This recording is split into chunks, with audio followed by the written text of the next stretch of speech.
ओम अनंताय नमः। आप सभी को अनंत चतुर्दशी की हार्दिक शुभकामनाएं। अनंत चतुर्दशी के दिन भगवान अनंत की पूजा के साथ गणेश विसर्जन भी किया जाता है। अनंत चतुर्दशी पंचांग के अनुसार भाद्रपद मास की शुक्ल पक्ष की चतुर्दशी तिथि को मनाई जाती है। इस दिन गणेश विसर्जन भी होता है, तो इस दिन का महत्व और भी बढ़ जाता है। गुरुजी प्रदीप मिश्रा जी अपनी कथा में बताते हैं कि मेहमान जाते जाते कुछ ना कुछ देकर जाते हैं। इस बार अनंत चतुर्दशी गुरुवार को पड़ रही है, तो बहुत अच्छा सुयोग बन रहा है। गुरुवार भगवान विष्णु का दिन होता है, इसलिए यह सुयोग लक्ष्मी प्राप्ति को कराने वाला है। महालक्ष्मी के 16 दिन के व्रत भी चल रहे हैं, जो लक्ष्मी जी के उपाय करने के लिए बहुत ही उत्तम है। धार्मिक ग्रंथों के अनुसार आज के दिन जो भी भगवान जनार्दन भगवान विष्णु की सच्चे मन से पूजन करता है, उसकी सभी मनोकामनाएं पूर्ण होती हैं। पौराणिक मान्यताओं की बात करें तो अनंत भाद्रपद मास की अनंत चतुर्दशी के दिन से ही इस व्रत की शुरुआत हुई थी। इस दिन सुबह स्नान कर स्वच्छ कपड़े धारण किए जाते हैं। व्रत का संकल्प किया जाता है।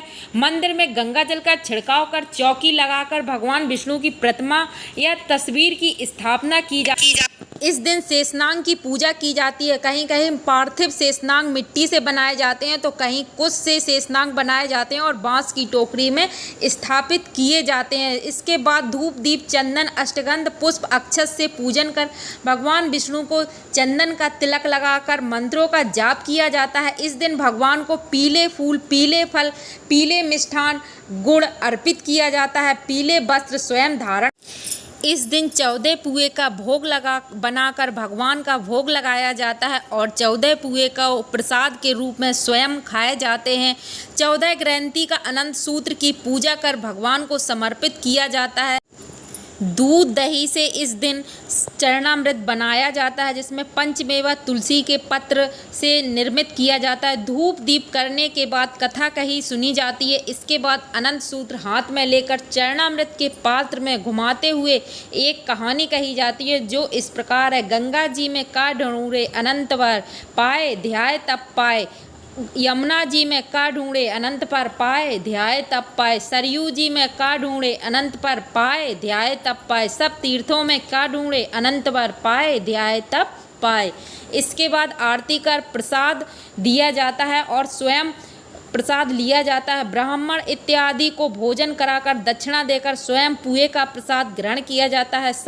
ये अनंत चतुर्दशी की पूजा विधि थी। इसके बाद अब जान लेते हैं अनंत चतुर्दशी के दिन किए जाने वाले कुछ खास उपाय, क्योंकि अनंत चतुर्दशी इस दिन गुरुवार को पड़ रही है और गुरुवार गुरु भगवान का दिन है। बृहस्पतिवार भगवान विष्णु का दिन है और अनंत चतुर्दशी भी भगवान विष्णु का दिन है। तो इस दिन किया गया दान पुण्य बहुत विशेष फल देने वाला है। इस दिन केले की पूजा अवश्य करें। केले में जल जरूर चढ़ाएं। इसमें गुड़ और चने की दाल डालकर केले की जड़ में जल जरूर समर्पित करें। शाम को केले की जड़ में एक दिया अवश्य लगाएं भगवान विष्णु के नाम का, जिसकी गोल बत्ती हमें रखनी है दिया की, और हमें जाना है केले के वृक्ष के नीचे और वहाँ पे हमें यह दिया जला देना है।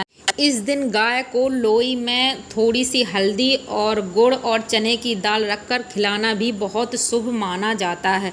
अब इस दिन अनंत चतुर्दशी है, गणेश विसर्जन है, तो गणेश जी की पूजा करना भी बहुत ज़्यादा लाभदायक है। साथ ही शिवरात्रि भी है। चतुर्दशी की शिवरात्रि होती है, तो शिवरात्रि भी है। तो इस दिन आपको दिए का उपाय ज़रूर करना है, जिसमें 5 दिए बनाने हैं और आपको शिव मंदिर जाना है। आरती पूजन करने के बाद ये 5 दिए आपको आके अपने घर के बाहर, जिनकी लंबी बत्ती रखनी है, घर के बाहर जलाने हैं। गुरुदेव अपनी कथा में अक्सर बताते हैं कि यह उपाय करने से आपको धन की प्राप्ति, साथ ही आपके घर में रोग है, कोई भी दोष है, वो सब समाप्त हो जाते हैं। तो यह बहुत ज़्यादा खास उपाय है। शिवरात्रि के दिन अगर आप रात्रि जागरण करते हैं तो बहुत पुण्यदायी होता है। इस दिन 5 दिए का उपाय गुरुजी बताते हैं कि 5 दीपक आपको जलाना चाहिए। पहला दीपक शिव मंदिर में, दूसरा दीपक अपने घर के बाहर और तीसरा दीपक आपको जाना है बेलपत्री के वृक्ष के नीचे, और इसके बाद चौथा दीपक लगाना है किसी भी जलाशय के पास और 5वां दीपक आंवले के वृक्ष के पास। यह धन प्राप्ति के लिए, या आपका व्यापार नहीं चल रहा है, कोई भी समस्या है, बीमारी की समस्या है